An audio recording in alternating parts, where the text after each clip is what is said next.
رسول اللہ صلی اللہ علیہ وآلہ وسلم نے فرمایا، آدم علیہ السلام اور موسیٰ علیہ السلام میں بات ہوئی۔ موسیٰ علیہ السلام نے پوچھا، آپ آدم ہیں جنہوں نے اپنی نسل کو جنت سے نکالا؟ آدم علیہ السلام نے فرمایا کہ آپ موسیٰ ہیں جنہیں اللہ تعالیٰ نے اپنے پیغام اور اپنے کلام کے لیے منتخب کیا۔ پھر بھی آپ مجھے ایک ایسی بات کے لیے ملامت کرتے ہیں جو اللہ نے میری پیدائش سے پہلے ہی میری تقدیر میں لکھ دی تھی۔ چنانچہ آدم علیہ السلام موسیٰ علیہ السلام پر غالب آئے۔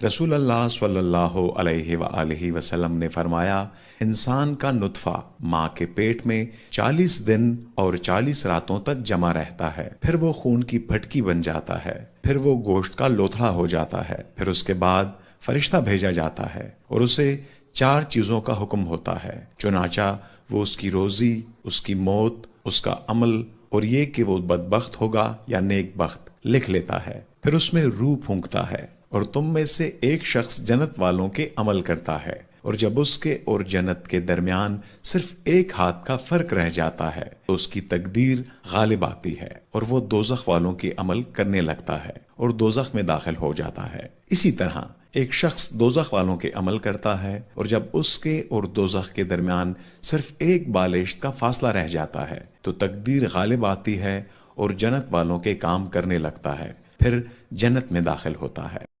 صحیح بخاری کی حدیث نمبر 6606 میں ہے کہ صحابہ رسول اللہ صلی اللہ علیہ وآلہ وسلم کے ساتھ خیبر کی لڑائی میں موجود تھے۔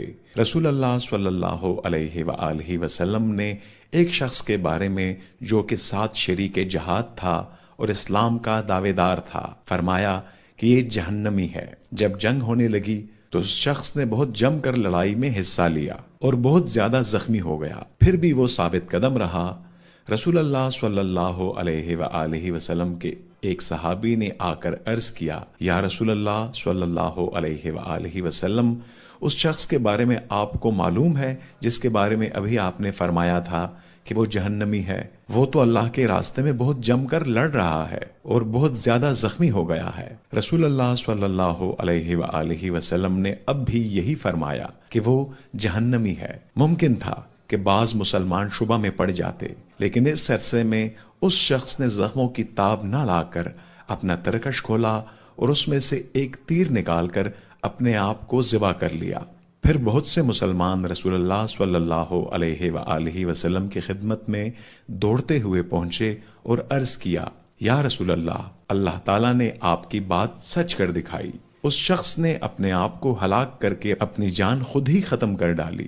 رسول اللہ صلی اللہ علیہ وآلہ وسلم نے اس موقع پر فرمایا کہ اے بلال، اٹھو اور لوگوں میں اعلان کر دو، جنت میں صرف مومن ہی داخل ہوگا، اور یہ کہ اللہ تعالیٰ اس دین کی خدمت و مدد بے دین آدمی سے بھی کراتا ہے۔